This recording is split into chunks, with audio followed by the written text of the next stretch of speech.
ஒரு செடியின் வேண்டுகோளை கூட புரிந்த மன்னன். ஆனால் மனிதர்களின் பொறாமையை வெல்ல முடியவில்லை. அவர்தான் வள்ளல் பாரி. வணக்கம், நான் ஆதினி. கதை நிலையத்திற்கு உங்களை வரவேற்கிறேன். இன்னைக்கு நம்ம கேட்க போறது பரம்பு நாட்டை ஆண்ட பெரும் வள்ளல், மக்களின் மனதில் வாழ்ந்த மன்னன். கடையேழு வள்ளல்களில் தலை சிறந்தவரான வள்ளல் பாரியின் வரலாறு இப்பொழுது தொடங்குகிறது.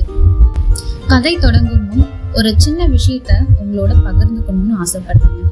நம்மள பல பேருக்கு, குறிப்பா 90s கிட்ஸ் வரைக்கும் நம்மளோட தமிழ் வரலாறு, நம்மளோட மன்னர்கள், நம்மளோட பண்பாட்டை பத்தின ஓரளவுக்கு புரிதல் இருந்தது. ஏன்னா நம்மளோட பாட்டி தாத்தாலாம் நமக்கு அவங்கள பத்தின கதையெல்லாம் சொல்லி வளர்த்துருக்காங்க இல்லையா? ஆனா இப்ப இருக்க குழந்தைங்க கிட்டையோ பசங்க கிட்டையோ நம்மளோட தமிழ் மன்னர்கள், தமிழ் வரலாறை பற்றி கேட்டு பாருங்க, பெரும்பாலும் அவங்களுக்கு யாருன்னு தெரியறதே கிடையாது. இதற்கு காரணம் நம்மளோட கதையை அவங்க கிட்ட கொண்டுட்டு போய் சேர்க்காமலே நம்ம விட்டுட்டோம். இப்படிப்பட்ட 1000 கதைகள் தமிழிடம் இருக்குங்க. ஆனா அவை எல்லாமே ஒரு புத்தகத்துக்குள்ள மட்டும்தான் அடைக்கப்பட்டிருக்கு. அதனாலதான் இந்த மாதிரி கதைகள் மூலமா நம்மளோட வரலாற்றை பத்தி நம்ம குழந்தைங்களுக்கு சொல்லி கொடுக்கணும். நீங்களும் இந்த கதையை தெரிஞ்சுக்கிட்டு உங்க குழந்தைக்கும் சொல்லி கொடுங்க. நம்ம தமிழரோட பெருமையை அடுத்த தலைமுறைக்கு கொண்டுட்டு போங்க. இப்ப கதைக்குள்ள போலாம். கிபி 2ஆம் நூற்றாண்டில் வாழ்ந்த குறுநில மன்னன் தான் கடையேழு வள்ளல்களில் தலை சிறந்தவரான வேல்பாரி. பாரி பரம்பு நாடு அப்படிங்கிற 300 ஊர்களை கொண்ட ஒரு பகுதியை ஆட்சி செஞ்சுட்டு வந்தவர். என்னதான் அவ்வளோ சிறிய பகுதிகளை ஆட்சி செஞ்சாலும் அவருக்கு மூவேந்தர்களை விட அதிகமான புகழ் இருந்தது. அதுக்கு பெரிய காரணம் அவருடைய கொடைத்தன்மை தான்.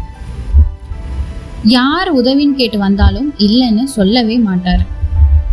வழக்கமா புலவர்கள்லாம் அரசர்கள் பத்தி பாடி பொற்காசுகள் பெறுவது வழக்கம்.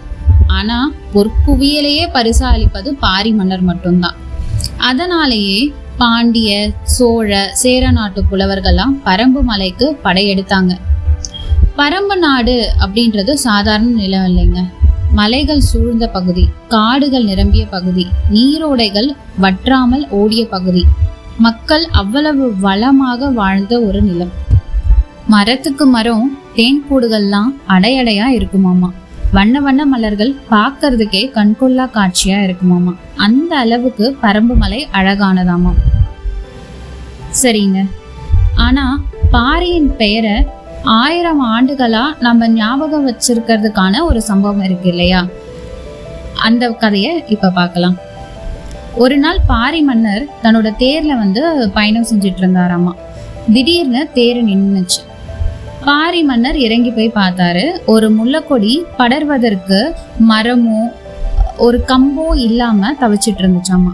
அந்த சின்ன கொடியை பார்த்த பாரி அந்த கொடி படர்வதற்கு தான் ஏறி வந்த தேரினையே அங்கே நிறுத்திட்டு போனாராமா.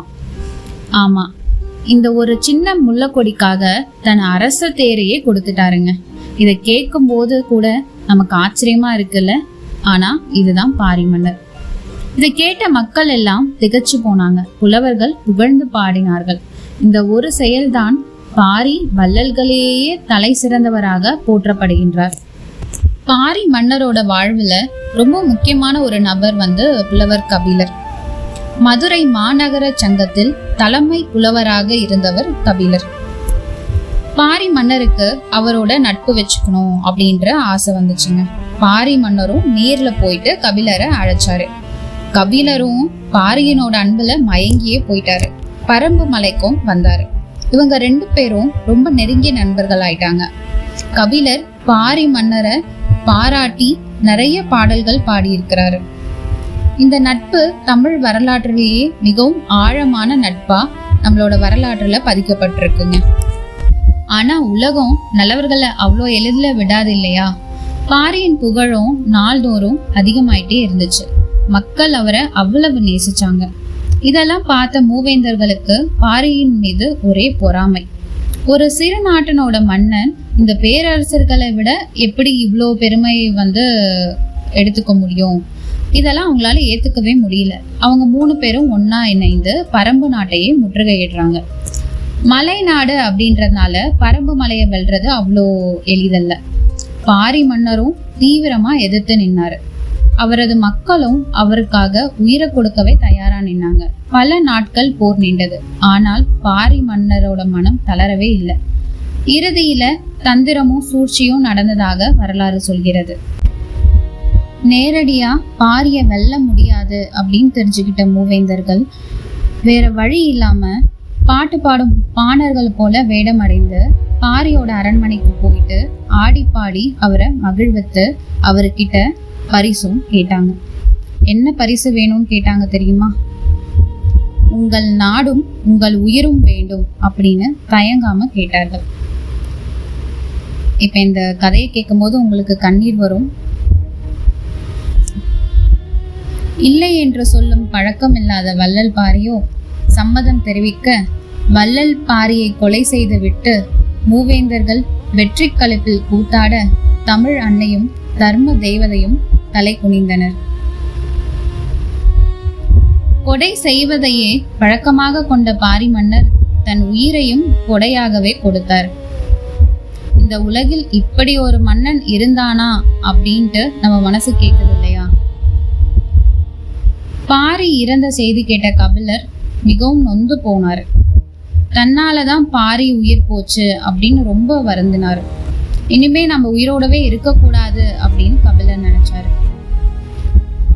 இருப்பினும் பாரிக்கு கொடுத்த வாக்க நிறைவேற்றுறதுக்காக புலவர் அப்படி என்ன வாக்கு பாரிக்கு கொடுத்திருப்பாரு அப்படின்னு நீங்க யோசிக்கிறீங்க இல்லையா?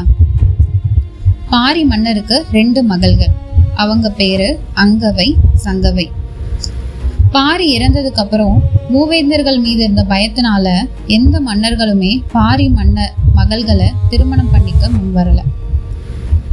கடைசியா கடையேழு வள்ளல்ல ஒருவரான மலையமான் திருமுடிக்காரி தானாகவே முன்வந்து அந்த பெண்களை திருமணம் செஞ்சுக்கிட்டாரு.